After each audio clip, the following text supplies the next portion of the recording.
The views expressed in this program do not necessarily reflect those of this station. Viewer discretion is advised. Welcome to Insights into Northeast Michigan, a WBKB News public affairs program. Insights deals with the issues affecting those in the community, as well as Northeast Michigan and the state. And now, Insights into Northeast Michigan. Good morning, everyone, and thanks for joining us on Insights. Today, we have the pleasure of talking with Daniel Milstein, who is the Chief Executive Officer of Gold Star Mortgaging Company. How are you? Good, thank you. Thanks for having me on your show. You're welcome. Now, I want to talk a little bit about your story to start off. You have a very interesting story about how you even came to America. Can you tell us a little bit about that? Sure. I came to the United States in 1991. As a matter of fact, if you've ever seen a movie called Terminal with Tom Hanks, where he gets stuck at the airport, kind of it's my story, in the sense of we escaped the USSR in the middle of the night, boarded the plane on December 4th of 1991. By the time we landed in the United States, the USSR was no longer on the map. What was that experience like? Well, we were allowed to bring one suitcase per person, and 17 cents is what a friend of mine gave me that I was able to hide in my sock to bring to the United States to use the money to send a letter back home. Unfortunately, I did not send the letter until a few months later because 17 cents was not enough for a postage. So basically came to the United States, didn't speak English. I was 16 years of age at the time. I was enrolled into a local high school, and I was fortunate to get a job at McDonald's shortly after arriving to the United States. So. Now, did you come over with your family and siblings? I came here with my younger brother and both of my parents and a grandma. Okay. So what were some of the challenges you faced at first, coming to a new country, not knowing English? What was that like? It was very, very challenging. I felt like I was swimming with a bunch of sharks every single day, not speaking language, not having any money because we had to leave everything behind. And so it was very challenging times for myself and for my family. So what was your game plan? What did you decide to do once you finally got here? Well, I always wanted to be a doctor, a dentist, just like my grandfather and many members of my family for many generations going back, and unfortunately never made it. Now, did you just not choose to become a dentist because you found a different route you wanted to go, or schooling, or what was it? Well, getting a job at McDonald's, and I was fortunate. The reason I was fortunate was for many people working at the restaurant is a distraction or an embarrassment. To me, it was a lifeline. And so I worked from 5 o'clock in the morning until 7:45. Then I rushed to high school, and then I came back and finished my shift. So between the school and work, I was basically working around the clock. And I was able to learn a lot of things from McDonald's. To this day, I'm forever grateful. As a matter of fact, in the earlier days, while I was still working at McDonald's, I actually painted the golden arches behind my bed in the project where we lived. Now, what were a few of the things that you learned from McDonald's that you still carry with you today? Customer service, working hard, and after years later, I've spent almost 20 years working in the banking industry, serving customers. On McDonald's logo under the golden arches, it says over 99 billion served. So I took it to heart. So when I built the Gold Star Mortgage Financial Group, I built it high volume at discount prices, and we don't necessarily look at each client to make a lot of money. We're in the customer service business, so it was number one thing, work ethics and taking care of your clients. Now, has focusing on your clients, has that really paid off for you? Absolutely. Along the way, I have failed 2 times being a banker loan officer, but I've stayed in the business for going on 20 years next month. And in the end, I became the number 1 in the United States out of 550,000 people in this business. Wow. What did it feel like to become number 1? You know what? It was a dream that I carried with me, and I worked extremely hard around the clock, 24 hours a day. I haven't called in sick since 1998, dead or alive. I'm always in my office taking care of my clients and assisting my coworkers. And so it was a dream, but by the time it happened, I'm one of those people. It's never enough. So Right. the day I found out that I was number 1, it was a news of a past, and I needed to have new goals and higher goals and trying to reach to the bigger and greater stars. So it was a little bit of motivation to get even to that next level, right? You know, there are a lot of people that have, obviously everybody have dreams of some sort, but you can't get complacent. And once you achieve a goal, you need to come up with a new set of goals, because you cannot get complacent. The moment you say that you have arrived is the moment you should hang your skates and retire. Up until then, personally, I am constantly unemployed. I'm as good as my next deal, and I work hard for my clients, and I work hard for my coworkers. That's good. Now let's go back a little bit to McDonald's. That was your first job, correct? Yes. And was that where you started to learn English? While in high school, and then also at McDonald's, I learned to speak English. It took me about 6 months or so. So it was challenging. It was difficult. Then from McDonald's, how did you take your next step into your next job? Well, while at McDonald's, there was a McDonald's All-American competition, and the deal was whoever won the competition got to go to the management training school, and it was a competition amongst all of the stores. And it's not just about sweeping the floors. It was about the cooking, the oil contents of French fries, and different types of things. And so I won the competition back in 1993, and I went through their training program. So what was your kind of motivation to win that competition? I wanted to, you know, everything I've done, I was more or less to prove, to show my parents and to prove everybody else that I was worthy of an opportunity.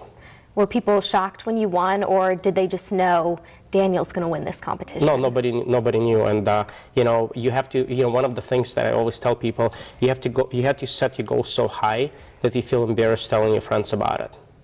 That is a good piece of advice. So you've always set your goals really high then?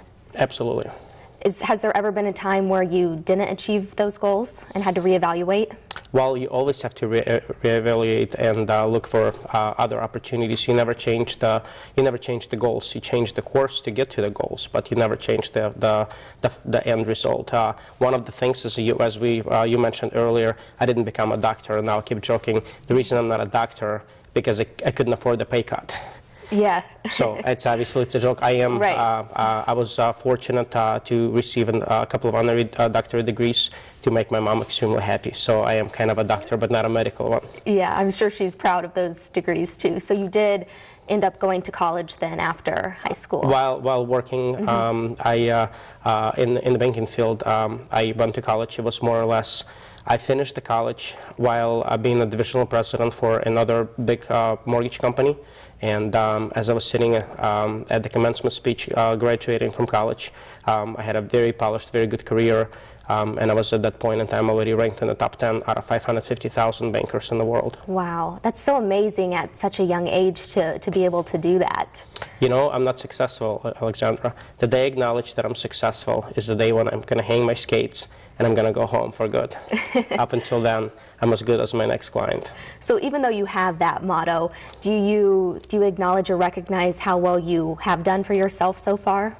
I am appreciative of the opportunities that this country has given me. I'm appreciative of my employees and my coworkers that have helped me along the way. Obviously, I couldn't have done it without the support of my family, my parents, and my fellow coworkers at Gold Star Mortgage Financial Group. So I'm appreciative and I'm thankful and grateful for them and for the opportunity given to me, but I'm as good as my next deal. Perfect.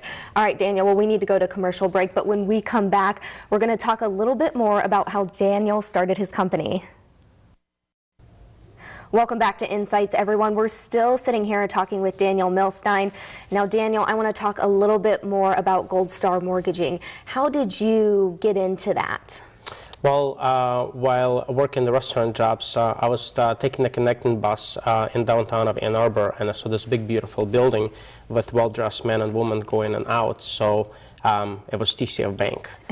So one day, wearing t-shirt, shorts, and flip-flops, I walked in and asked for an application. To this day, I have no idea why they gave me a chance. And so it was 20 years ago. My first job was at TCF Bank, and I was a banker at last. So what I did is that, because didn't have any money at that point in time, I went to the Salvation Army and bought myself a brand new suit for $2. And after my mom washed it, I was a banker at last. So what were kind of your daily tasks to start off with there? I was in the consumer lending department, so I was basically working on loans, and it was way too much to learn, and I felt that it was just too much. I felt like I would never get it, and but I was like a sponge. I was learning, I was reading around the clock, and 90 days later, it all kind of came together, and I was unstoppable. So it just took a little bit of time to understand what was going on before you stopped feeling overwhelmed? Well, I was still in college, so I was fairly young, and it was obviously totally different than the restaurant business. Right. So it took quite a bit of time and courage. There were times I thought that I would never be able to make it or be anywhere near as good as some of the other coworkers at the time. So how did you get through those tough times when you thought, I don't know if I can do this? You know what? You just every day you just got to get up and go. You have two choices every single morning. You can continue sleeping, or you can get up and chase your dreams. Now, is that what you would recommend for anyone in any type of career field? You know what? Number one thing is never give up. I mean, I know that in all fields and all careers, you have ups and downs. But bottom line is, you just have to get through it. And nobody wants to be around negative people. And you need to change the attitude. One of the advice that I can give you is there are a number of people that no matter what you ask them, everything is bad. You know, if they're selling cars, they would blame the industry, they would blame the economy, they would blame anything. And you know what? You just got to get up, get off your couch, and then go do something. And if you're unhappy, try something else. And don't be afraid to take chances. Because if I did not take chances, I would still probably be working somewhere at the bank, mid-level management. I wouldn't have had over 30 offices across the country. I wouldn't have had Gold Star with all of the employees and all the wonderful things that we have done over the years for our clients across the United States. Now you talk about people who wake up every day and they have a negative outlook on life. What would you say to kind of help people who work in an environment where their coworkers are negative and it starts to bring them down? What would you tell them to do? Well, number one, assess yourself. Is this you, or is this really the company or your coworkers? And don't be associated with them. Look, I took a Gold Star through the toughest times of the financial meltdown from 2008 to 2010.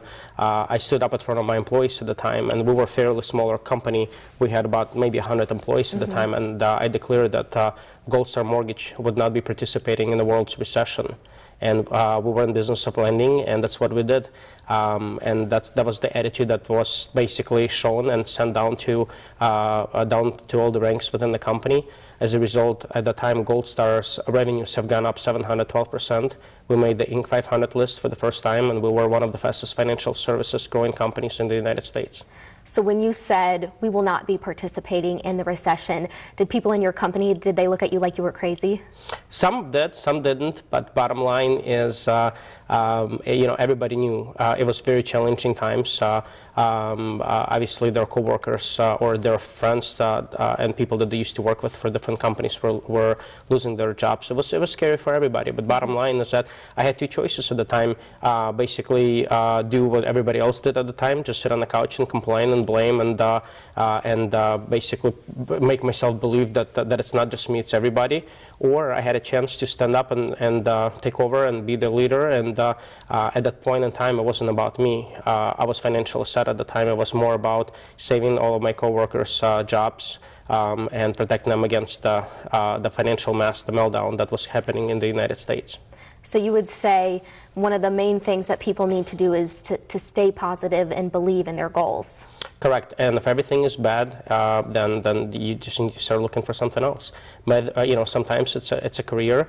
Sometimes, change a career. Sometimes you just have to find a different company. But 99.9% of the time, changing the company is not going to make you better. The grass is not greener. So what were some of the things you did when you first started out working here? What were some of the chances you took in order to grow with the company? Well, first of all, I left a cushy underwriting job at one of the largest banks in the world to start my company. I saved $3,500, and I opened an office in a space that was used as a closet by its previous tenant, and I was just me, myself, and I answering the phones. And I built a company around myself, one guy at a time, with the emphasis of high volume at discount prices, taking care of our employees and most importantly customers. And I never got into the subprime lending, and as a result, it was a good, positive environment. We've done some good things for the communities, and we've done some good things for our fellow coworkers. So how did you come up with ideas of what you wanted to do with your company and the values that you wanted to have? Well, having worked at 3 different big banks, I have seen some things that I appreciated and some things I did not like. I didn't want to be the corporate America. One of the things is I wanted to lead by example. You see, and people would understand, 90% of the companies, either the owners or senior managers, have not worked in the same jobs or have not worked in the low-entry jobs that their employees are working for many years. So it's hard for them to appreciate and understand what it is that they're going through on a daily basis. So it was important for me to basically do everything around the company. So I sometimes clean and take the trash out, and I have an open door policy. Anyone within the company can just walk in and can sit down and talk to me at any given time. I didn't want to be the corporate America. I didn't want to be this figurehead. I just wanted to be just like everybody, because in the end, I'm nothing without the help of my employees. So it really helped you to start out at the bottom and work your way up so you could understand every single role in the company. Correct, and think about taking the chances. A 24-year-old kid starting this mortgage company, trying to compete against the big banks, and it paid off. I mean, in the end, currently we're 42nd largest lender in the United States. We lend money, and we finance a lot of houses. Yeah, that's a huge risk to take at such a young age, but it definitely did pay off. So I want to ask, for any other young people out there today who want to take the risk and want to start their own business, whatever it may be, what should they do, or what should they know? Well, number one, have an idea, and you have to believe in your idea. And sometimes it's okay that others don't believe in you or don't believe that you have a good idea. Look, you have to start somewhere, and don't be waiting until the next year and the year after that to start. If you have an idea, if you want to do it, if you can afford to take a chance, you take a chance and you risk it all today. Do not wait till tomorrow. Look, I was able, now looking back, crazy, 24-year-old kid starting a company, but it's before you get married, before you have kids, before you have other responsibilities in life. And bottom line, why wait? Just do it today. So yeah, definitely don't wait. Take that chance now is what you're telling people, and get started now before it's too late, right? Absolutely. All right, and well, I want to thank you for telling us a little bit about your business again. We're going to go to commercial break, and when we come back, Daniel's going to give you guys a few tips on interviewing. Welcome back to Insights, everyone. We're here with Daniel Milstein. Now, Daniel, I want to talk a little bit about interviewing skills. A lot of people, when they interview for a job, they don't know what to wear, they don't know what to say, they don't know how to prepare. So what are some of the best things people can do to prepare for an interview? Well, number one is be dressed the way you wish to be addressed. So it's very important. Dress for success. So regardless of the job, wear a suit, wear a tie. In my past, my first banking job, I went to Salvation Army and I got myself a $2 suit, and I was a banker at last. So dress to impress. That's number one. And number two, you need to know anything there is to know about the company that you're interviewing, regardless if it's a smaller business or a larger business. You should never ask the person in the HR department or person who's interviewing you to tell you about the company. You should come in and you should know, you should pretend or at least talk about what you have learned about the company. I think it's very important as well. So definitely do your research before you even step foot into the building. Absolutely. Is that, how long did it take you to prepare for your first interview at the bank? Well, I was very nervous. I didn't know what to expect, and so it took me quite a bit of time to actually polish up my resume. But I didn't know what to expect. I always knew I was a great salesman, so interviewing is an art of sales too. You have to sell yourself. And you know what, if people say, well, I'm not a good salesman, you know what? You always sell. It doesn't matter if you're a salesman or not. You always sell. You either sell yourself, you either sell the services of your company, or when you talk to your friends, sometimes you sell yourself as well, or you sell them on your ideas. So you have to basically, you have to be a decent salesperson, if you will, to sell yourself, because that's what it is. You're selling yourself at the interview. So not only do you need to know the company inside and out, you need to know yourself inside and out so you can sell everything, correct? Try to be well-spoken. Eye contact is very important. You have to have goals. It's extremely important. One of the questions that they most likely would ask is, what are your 3, 5, 7, and 10-year goals? And you can't, and you know what, to this day when I interview people, 90% of people, they have to stop and they have to think. You have to have a plan. If you don't have a plan, you're planning to fail. So it's extremely important for you to have your long-term goals. So when people come into your office and you say, what are your goals? And they say, I'm not sure yet. What does that tell you? That this person wants a job just to have a job, and we don't settle for just whatever. We want the best. You don't have to graduate from an Ivy college or school. As a matter of fact, I like more humble people, if you will, and I do better with guys that did not go to Ivy schools. And so just be well-spoken and have the goals, have the plans, eye contact, and speak from your heart. Now, I want to ask, when you say that you need to research the company inside and out before the interview, then when you go into the interview, do you wait for whoever's hiring you to ask you questions about their company, or do you just tell them what you know about their company? Well, it really depends on the type of an interview and who you're talking to. But it's always good to say, oh, have you guys been in this business, in this building ever since you opened up in 1990, whatever the year is? And then just basically throw some plugins throughout the conversation that's pertaining to the company. So if you're interviewing for an insurance job, you obviously want to throw as much as possible of insurance, the statistics or something about the industry. So it's very helpful. That way they know you've done your research without just coming out right away and telling them everything about their company. Sure, and as an employer, especially when you hire somebody young out of college, we basically expect that you don't know anything, and so it's just be open-minded is important. Do your research, do your homework, and be open-minded. We know that you don't know anything, and we expect to teach you on the job. So most companies provide, well, actually everybody's providing on-the-job training, because even if you're moving from one company to the next, the product may be the same, but the process may be different. So there's always a training period of time that's involved as well. Now, you say a person, when they go into an interview as well, they need to be confident and know their goals. Well, how does someone walk that kind of borderline of being confident versus being cocky about themselves? You just have to be confident. You don't want to. There's no I in a team, and when employers hire people, they hire them to work on the team. Look, regardless if I'm the chief executive officer or a janitor, I work in an environment with other people, and so just remember one thing: there is no I in the word team. So what do you, what are some of the biggest mistakes that some people make in an interview?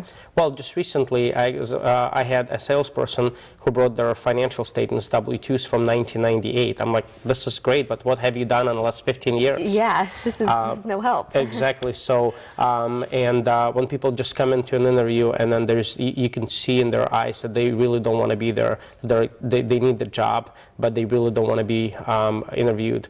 Or perhaps I interviewed somebody yesterday, and I asked this girl a question about her 3, 5, and 7-year goals, and she couldn't answer them. She basically could not answer, so that wasn't a very good feeling. Definitely. For neither one of us, actually. Right. So you would say, overall, in an interview, the most important things are be confident in yourself, know the company, know yourself, and be able to sell yourself then. Exactly. And keep in mind, as a manager, I'm tasked to build a team. Mm-hmm. So while you may be applying for the entry-level job, I don't want you to be at the entry-level job forever. We're looking for people that we can promote, and as a matter of fact, at some point in time, replace a senior manager, or perhaps replace even myself. So you want people to join your company who are going to stay and also be passionate about the same things that you're doing. Yeah, absolutely. Have to love what you do. And you know what they say is that if you love what you do, you'll never work another day in your life. I have heard that, and I feel that in my job, so I know that's good. And you said that's how you feel about your work as well, so that's good. Before we go, I want to talk a little bit about your books, and I know you have some upcoming projects as well. So tell me about, you have 3 books, correct? Yeah, I actually brought with me, the first book is called The ABC of Sales, Lessons from a Superstar. I wasn't going to write the book, but in 1999, after failing 2 times being in a mortgage banking world, I gave myself a word that when I came back and opened Gold Star Mortgage Financial Group, that if at some point in time, if I was to make the #1 in the country, I would tell a book. So I would write a book. So my first book, The ABC of Sales, is a personal life story. First 3 chapters. Middle of the book is all about the sales, and end of the book is how I built the company. And as soon as I finished writing the book, I started working on a second book, which was going to be called Street Smart Selling. But after doing 55-city TV and radio tour, everybody wanted the poor Russian refugee stories. So I put that book aside, and I gave him 17 Cents and a Dream. So both first books became the bestsellers, and I'm working on a 4th book as well right now. And in addition to that, obviously growing the company. This year we're going to open 5 new offices across the country, and we're going to continue living the American dream. So are you looking for people to hire for your 5 new companies? Yes, for all the offices. We're always looking to hire. Our main offices are located in Ann Arbor, Michigan, and we have offices from Florida all the way to California and Washington and Seattle as well. So. All right, Daniel. Well, thank you so much, and I look forward to seeing where you go in your future career, as well as to see how your company grows. So I want to thank you so much for being here today. Well, thank you for having me on your show. And thanks so much for tuning into Insights.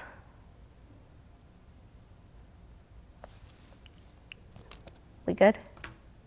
Insights into Northeast Michigan is produced by WBKB News. If you have any comments, suggestions, or topics you would like to see on a future show, please email WBKB News. This has been a production of Thunder Bay Broadcasting Corporation. All rights reserved.